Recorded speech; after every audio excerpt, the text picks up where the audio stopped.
Welcome back. You're still watching Daybreak, and it's time to speak to Honorable Martha Karua, who is the party leader for NARC Kenya. Good morning, Honorable Karua. Good morning, Sam. Great. And as we begin that, I want us to start by looking at, excuse me, some of the things that have been happening over the past few days and weeks, and that is specifically on political intolerance. There's a clip I want us to watch.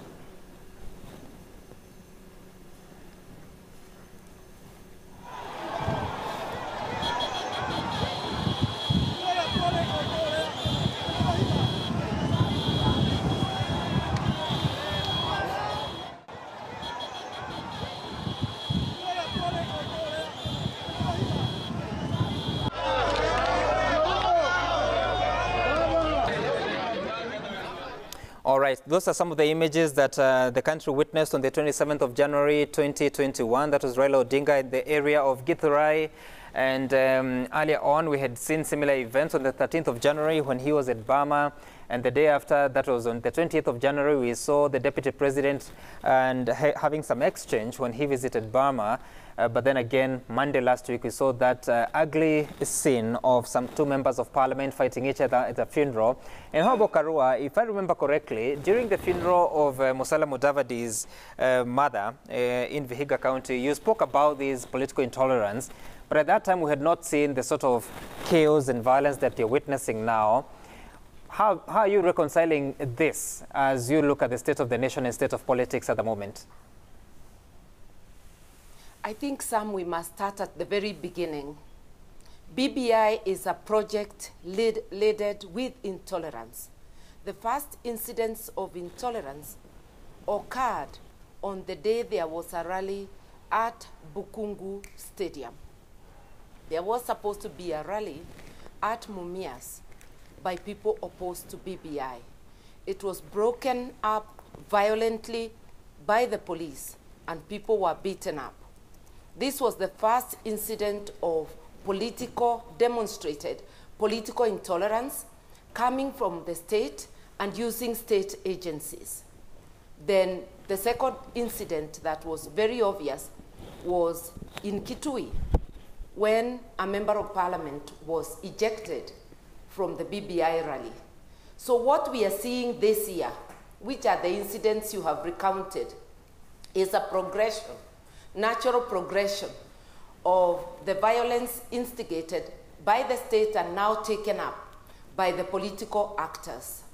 I think that the work is cut out for the NCSA. And I would think that their first duty is to call out anybody who demonstrates political intolerance, whether it is the government top officials, whether it is government agencies, or whether it is a civilian.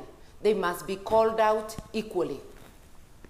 And the top leadership and proponents of BBI, that is the president and his brother, the former prime minister, must come out clearly, call for political tolerance, and all other top political players must call for political tolerance, for tolerance of divergent opinion, and those two proponents must rein in state agencies from interrupting rallies or meetings that are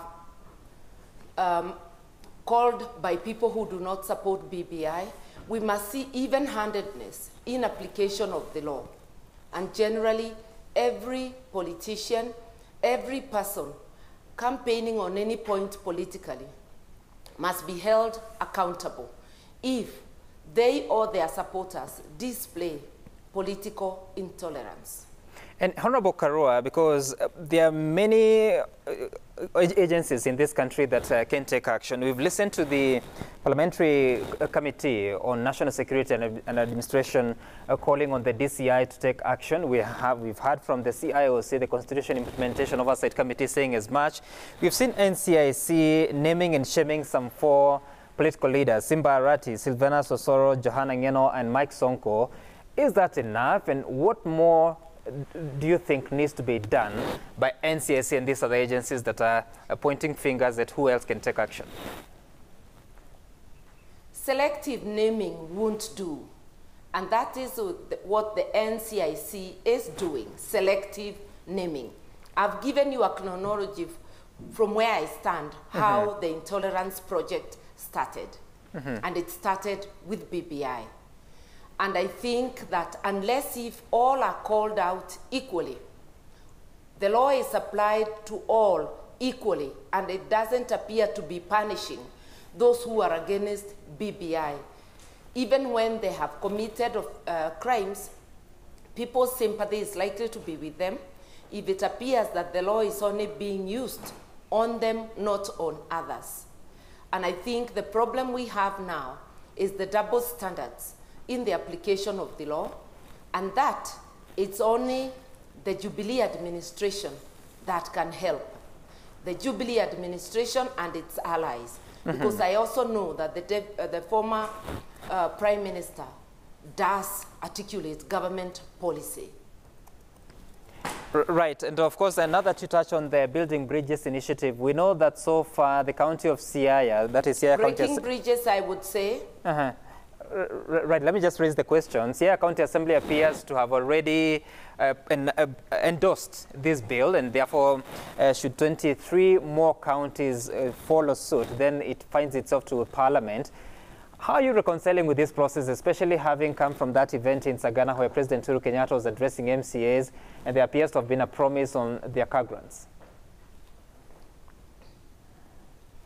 I think it's clear to all and sundry that bribery and all manner of illegalities are being used in the BBI project. Remember that even those signatures were coerced by chiefs, were irregularly obtained through use of provincial administration, which is totally against the free spirit of the 2010 Constitution. The project continues to be drummed up through the offices of county commissioners. Public resources continue to be used. Now, I would have said it is within the right of the members of the County Assembly of Siaya to debate and pass any motion before them. But now that we know they are passing under this promise of goodies, then that is against the spirit of the Constitution. I would urge the county assemblies, as they debate, let them give ample time for public participation. Rushing to pass, even before 30 of the 90 days required for public participation have passed, is denying Kenyans the chance to get to know what BBI is all about. And considering that no copies have been availed to the public, this is totally against the public, the spirit of the Constitution for public participation, and it greatly undermines public participation. It's up to the county assemblies, remembering that their members have sworn to uphold and defend the Constitution. They must take care that everything they do it constitutionally, and they should not sell their electorate for 30 pieces of silver. But Honorable Karua, there are a few issues you've raised. And for Kenyans, we should be... Sorry. Okay, I would wish to clarify on some 3 issues there. But first, you said that Siaya County may not have respected the public participation. They said that they spent at least a day traversing some six sub-counties and listening and taking the views of Kenyans in that area. I mean, who defines how much public participation is enough? And then again, this bill, you cannot amend it. You can only reject it or endorse it. So who determines the tenets of this public participation? When in the law 90 days was put as the period given for public participation, it must have been clear that for the public to have time to read, to reflect, and it assumes that the necessary information has been given, the public needs time, and the people conducting the public participation need time to traverse. Even a small area, a ward, even if we assume that each of the members went to their ward, which is not the case because the committee goes as corporate. Right. It is not possible for public participation to be in a day. For any reasonable person, that is undermining the reason for public participation. It's undermining giving sufficient information to the public. We also know for a fact that the bill, whether it is going to be amended or not, is not the point. It's the right to know, need to know. How may we know what bill is before the county assembly? There's been several versions of the BBI bill. The Electoral Commission, the IEBC, did not publish for Kenyans to know which bill is before the assembly. Which is the bill that should be made available to Kenyans. So which bill is this they are discussing? This whole thing is opaque, and it is totally against the Constitution. I would urge all Kenyans, this shows contempt, total contempt for Kenyans, for the intelligence of the electorate. And it is a blindfold. They want the electorate to pass something they have not seen or be properly informed about. Right. We should be ready to reject this bill in the referendum.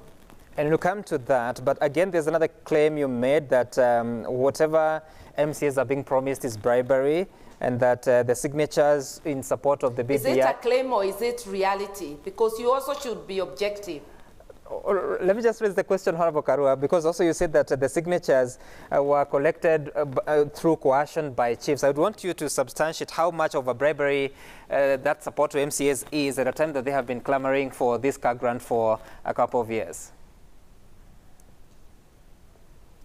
The president offered the car grant in the context of persuading MCAs from central Kenya and MCAs nationally. It obviously was a quid pro quo. I don't need to go beyond that. You do not need to be a lawyer. Any ordinary person can see this as in exchange of passing the bill.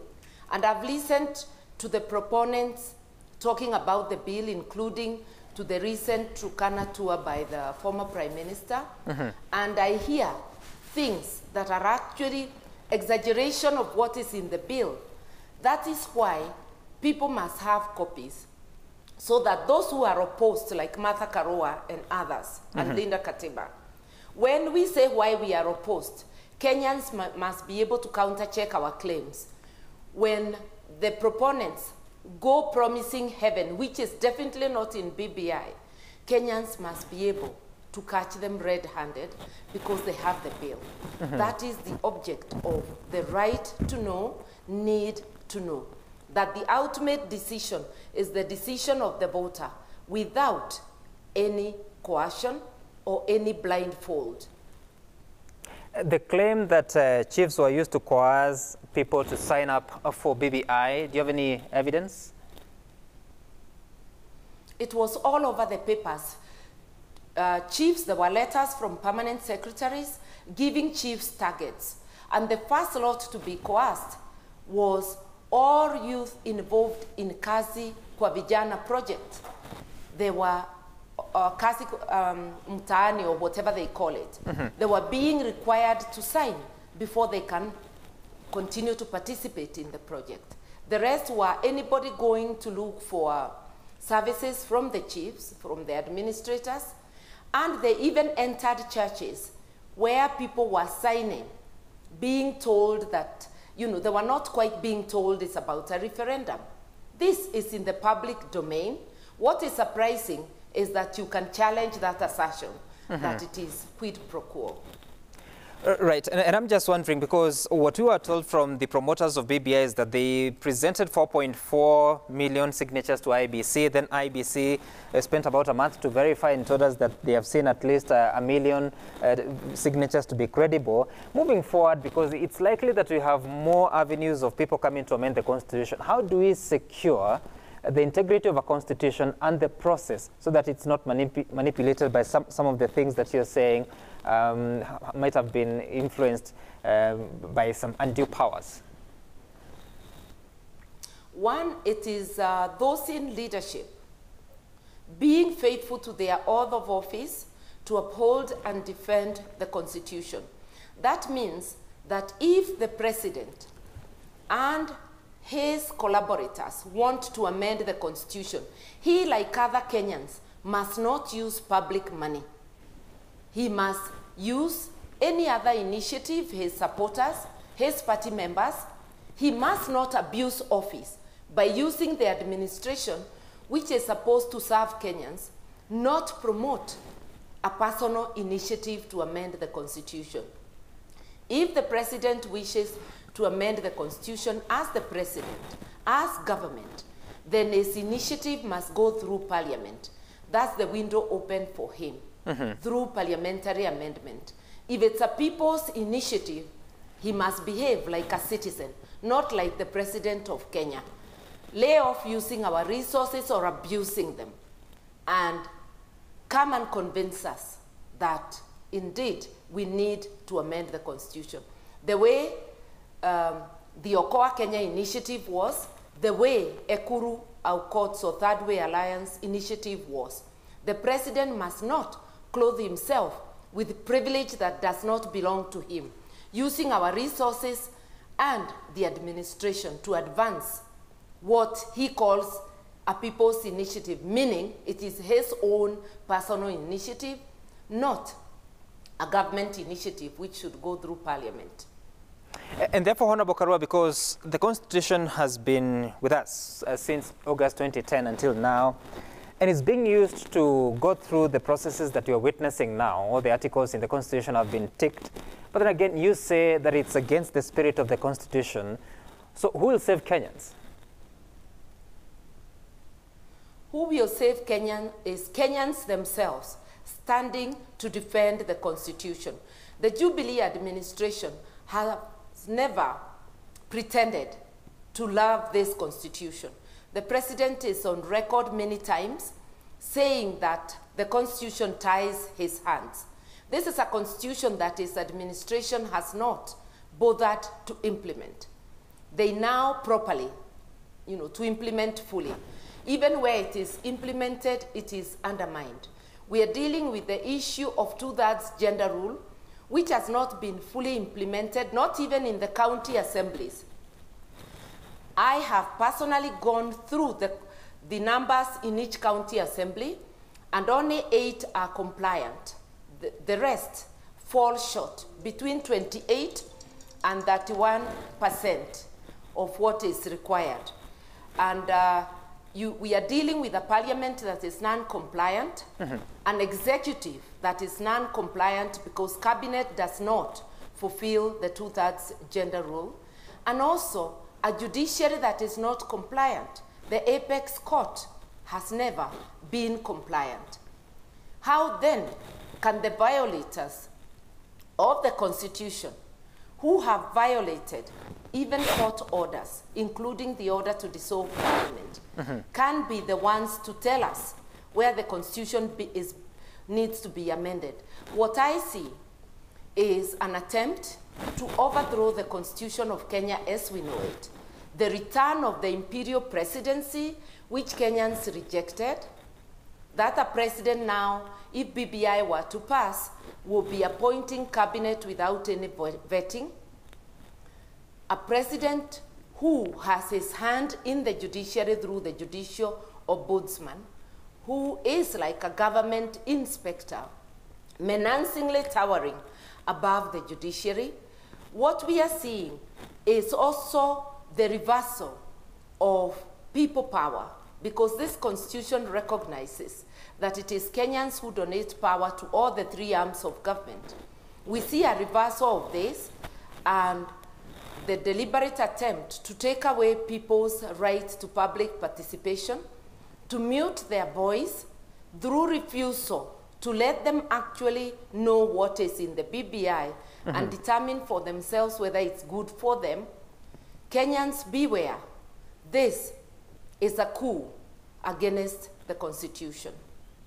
A coup against the Constitution. Well, from your reading of the version that you have of the BBI, have you seen anything that would be useful? I don't have any. Have you been able to read the BBI document? I have several versions from the internet, so I do not know which one is before the county assemblies. The average Kenyan may not have the data bundles or the money to photocopy, which is to print, which is fairly expensive. So I would say it is a blindfold, and I too do not know what version is before the county assemblies. So the one that you have read, have you seen anything that is positive, that is going to impact the lives of Kenyans in a better way? If you are talking about the constitutional amendment bill, I see things that are unnecessary, things that are already provided for by the Constitution. So from where I stand, it's a totally useless document. We are not talking about the entire BBI report. We are talking about the constitutional amendment bill. It is totally unnecessary, and it is principally brought to advance the parasitic model of state, where state power and state resources are used for the benefit of those in power and not for the electorate, where the needs of the political elite are prioritized over the needs of Kenyans. And it is clear that at a time when our doctors are picketing, our health workers are picketing because of lack of personal protective equipment, PPEs, lack of adequate equipment and facilities to give the health services Kenyans deserve.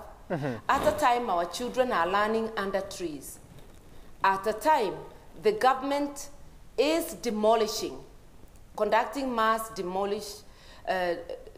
demolitions like we witnessed this weekend in Kisumu, we have witnessed in Nairobi, and not giving those destitute Kenyans an alternative.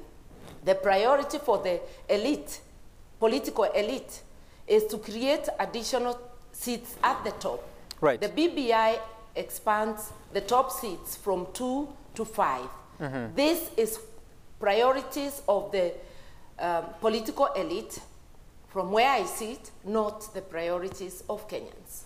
Right, and Honorable Karua, the conversation, because every proponent of the BBI, the tours they're making to the regions, they're telling them that 35% of resources will now come to the counties. At the moment, you have about 19% of ordinary revenues going to the counties, so that's an increment of nearly 16%. So are you convinced that it's going to bring any positive change, but also the question of where the resources will come from? Have you been able to reconcile this? No, I've looked at it, and I am seeing that these are sweeteners. To begin with, the government is always late with the 15% that it's currently giving. They only finished paying their arrears the other day. The counties are stressed. They never get revenue on time. We know that the government is stressed and can hardly pay the unnecessary large debts that they have accumulated. The government has been begging the creditors, the multilateral creditors, to spare them the payments. And currently, we are under a 6-month moratorium. If we are unable to pay debts, and the debt ratio to the development budget is completely untenable, where on earth is the government going to get 35%? This, even if it were to pass, will be an unfulfilled promise. And we do not require a constitutional amendment for this. We actually, if the government wished, since it is the president himself and his government advancing the BBI, what is stopping him today from giving the county assemblies the 35%? Can he, as a sign of goodwill, give them the 35% this coming month, the February? If he cannot, it means he is, all the proponents of BBI are hoodwinking Kenyans. But he says it's part of securing interests of different regions, including Mount Kenya region that you come from. I think It is very unfortunate that the president used the tone and the words he used in Mount Kenya region. He is telling Kenyans, which is not true, that Mount Kenya region has been favored in BBI and insinuating even previously. It is not true. I come from that region. We suffer from the same things the rest of Kenya is suffering from. It is okay to add money to the counties if it is added genuinely. It will give more funds for the needs of Kenyans. But let us look at how our counties are actually using the money they have. Are they using it for benefit of Kenyans? Are the bursaries being distributed well? Is the development money used? We know that counties are riddled with graft, just like the national government. Our priority right now should be applying the law without fear or favor to fight graft across the board. This is not being done. Even the COVID millionaires who abused COVID money, and now we know it's more money than we can ever know, because the World Bank says Kenya has used 269 billion on COVID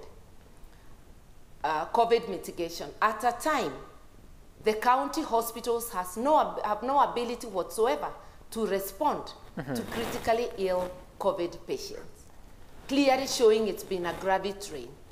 It means even if the money to the counties were to be added today, it would still be additional for the gravity train. What are our priorities?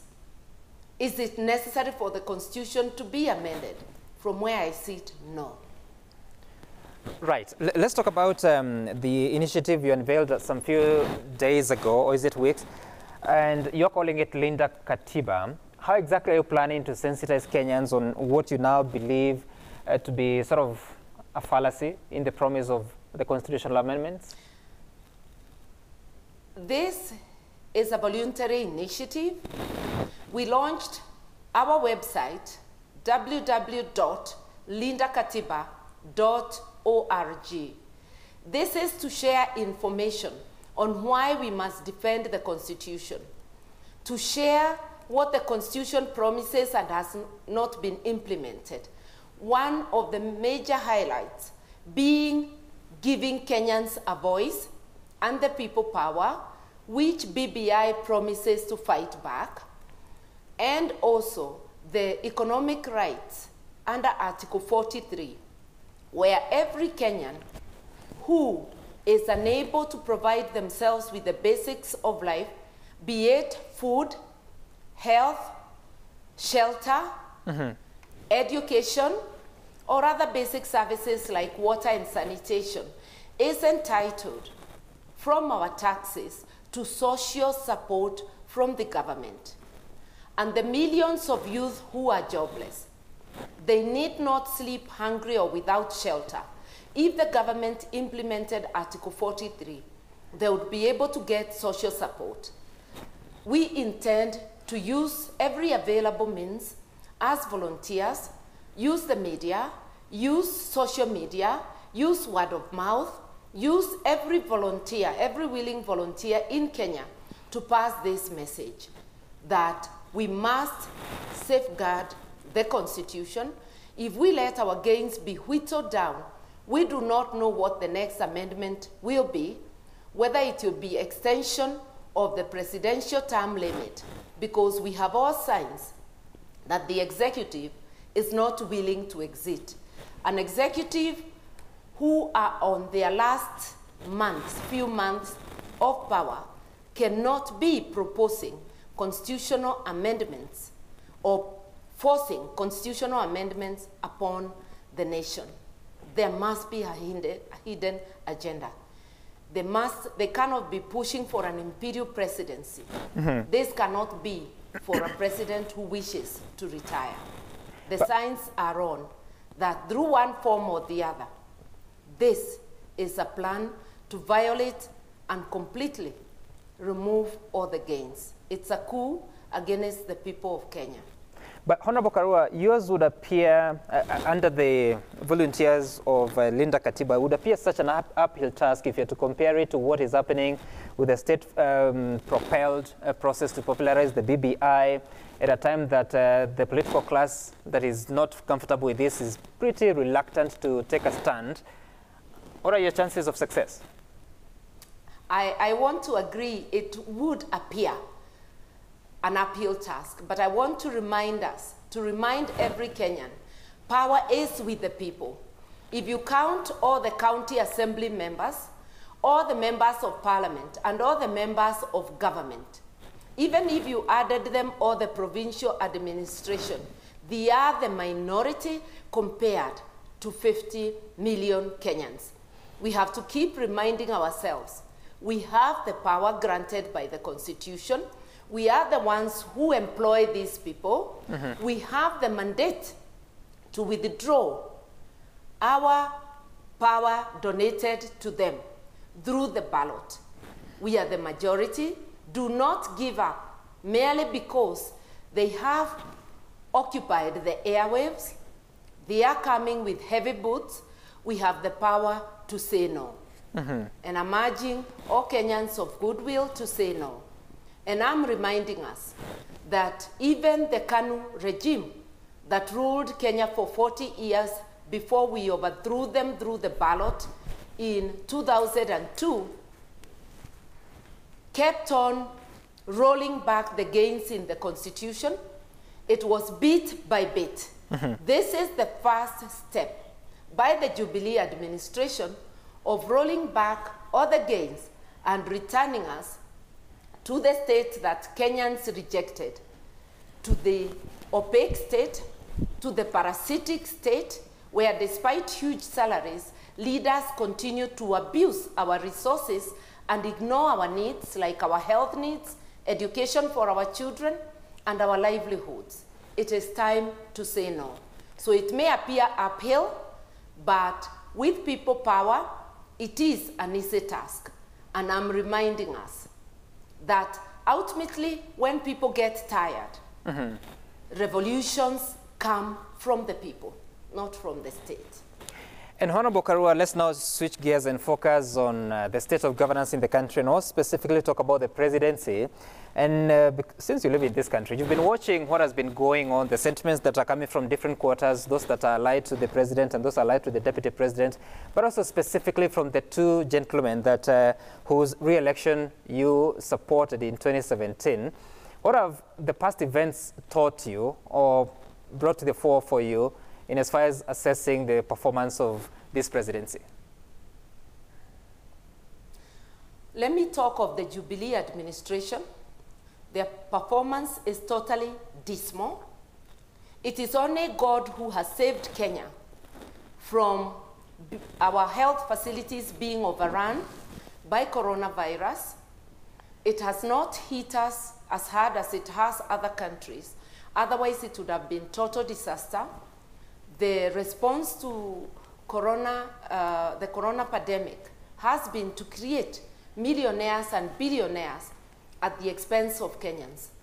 The government monies voted for Kenyans, whether in the counties or at the national level, continue to create millionaires and billionaires at the expense of Kenyans. The greatest and the most urgent issue in Kenya today is governance. Poor governance or abuse of power by the Jubilee administration has left many Kenyans on their knees. The one most urgent issue is bringing in better governance, which the Jubilee administration is incapable, have proved themselves incapable of advancing. And I would urge Kenyans to get ready to use their power of the ballot to flip this and to put in an administration that can look after their priorities first, which is what our Constitution dictates. And the President admitted that close to 2 billion is stolen daily. He didn't tell us what he is going to do better than he has been doing. This is an administration, therefore, that has raised their hands up in surrender. that they are incapable.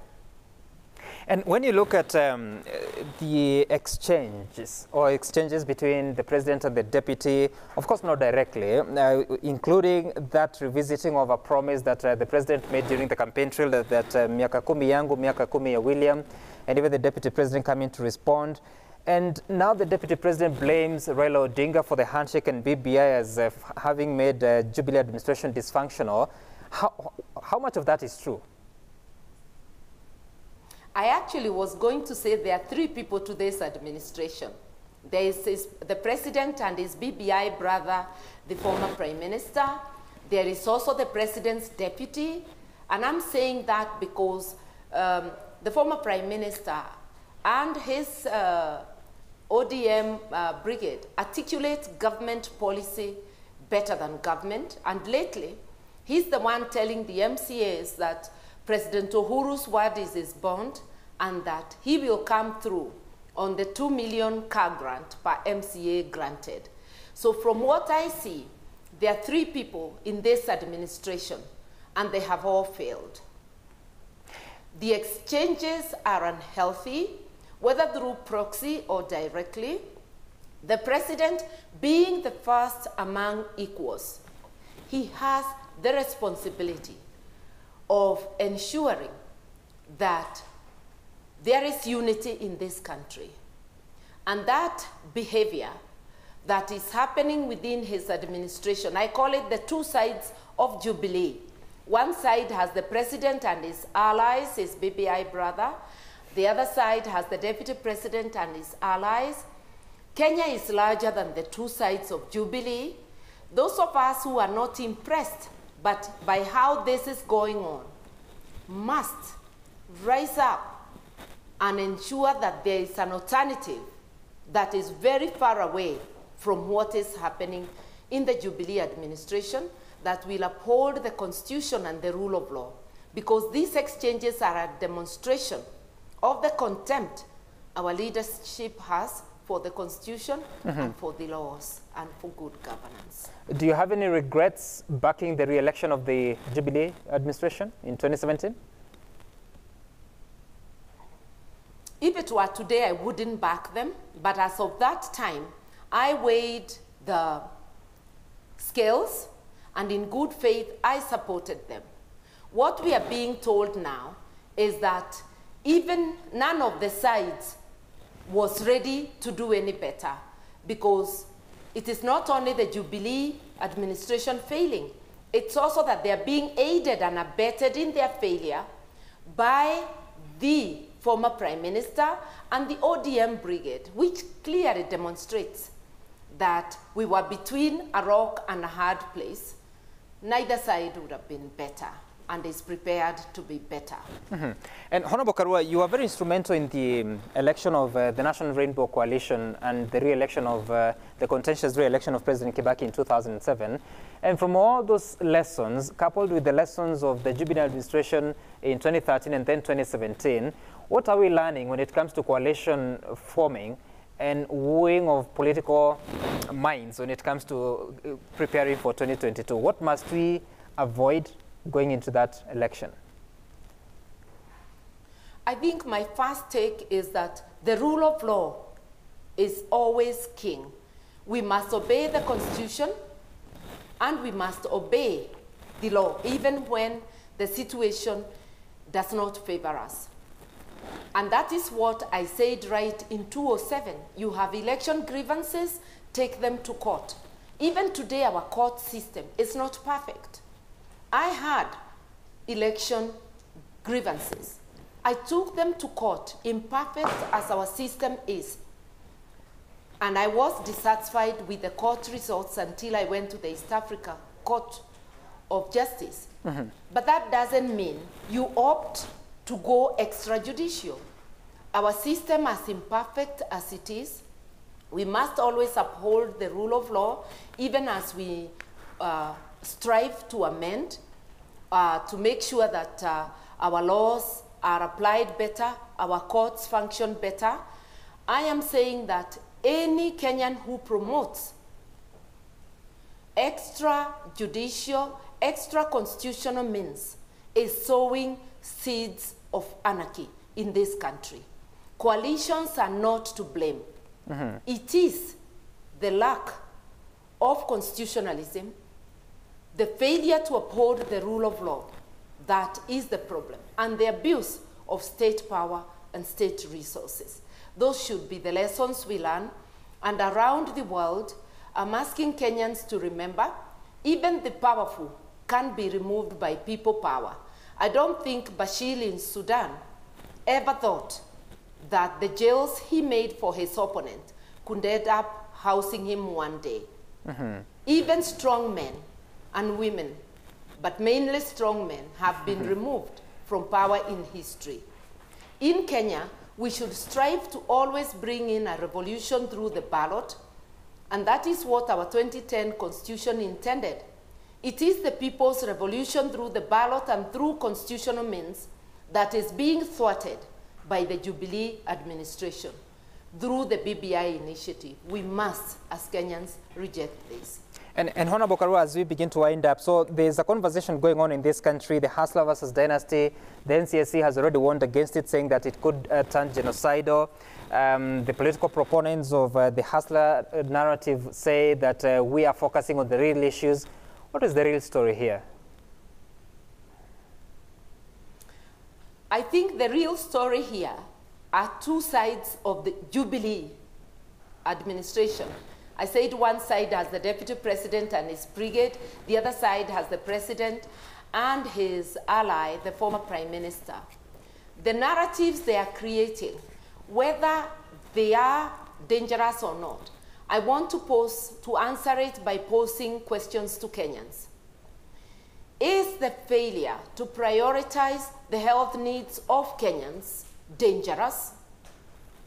Is the failure to stop the blatant theft of Kenyan resources, which then punishes the average Kenyans and denies them the basic needs, including education for our children, dangerous? From where I sit, the behavior of abusing state power and resources is as equally dangerous to any other narrative. And I urge the NCIC, which is a publicly funded body, to stop being partisan and call out all the dangerous behaviors. Call all leaders to order, the mighty and the small. Let everybody behave in accordance with the law. And I'll call on the law enforcement agencies to also equally apply the law, not at the behest of the executive, and to stop appearing to punish those who differ with people in power. Honorable Karua, finally, political leaders are taking position ahead of 2022. Where will you be? I will be in NAC, Kenya, as always, and I will be rooting for good governance. I'm a Kenyan. I worry about tomorrow. We have issues about corruption in this country and lack of constitutionalism. It is a conversation we must have, but it must be all-inclusive. It's not about some of the corruption. It is about all corruption, and it must be discussed by all Kenyans. And this is what I must continue to support. I think the more direct question is, will you be seeking public office? If yes, which one? I'll be seeking office. I'm already on the ground in Kirinyaga.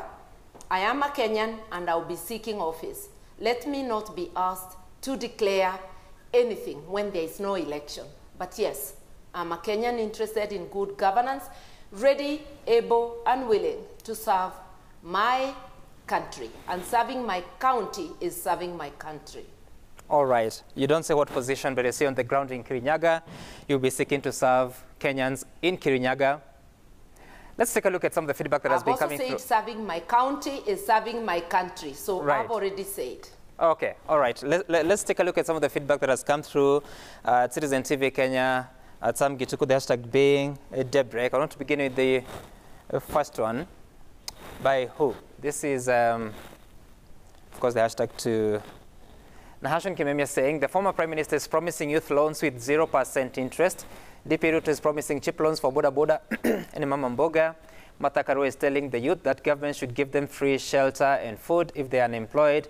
All of them promise goodies. Jacob Abere, on Martha Karua position on BBI, the document has good proposal. Let us not forget our 2013 and 2017 political electoral injustices. It's ironical. What we need is political goodwill and rightful process that BBI is going to heal. Bernard Kadasia, points raised by Martha Karua, especially about failures of the legislature, executive and judiciary, are valid. Also about the dangers of BBI, we would benefit from an alternative package going beyond just opposition to BBI. Engineer Lazaro, leaders are confusing us. They will never speak one language, even on matters of national concerns like BBI, war on COVID, war on terrorism. Section of leaders are opposing BBI just to be in solidarity with their party leader. Those are the views that you sent us through. Thank you so much, Honorable Martha Karua. I wish you had more time so that you could respond to some of them. But again, we'll have more time in the coming days as you continue in the public discourse on matters affecting the nation, and wish you well in all your activities and programs that you initiate. And up next is Sporty Monday. Willis Raburu will be here with his colleagues to talk about the action of the weekend and why Manchester City is still at the top, 5 points clear after the break.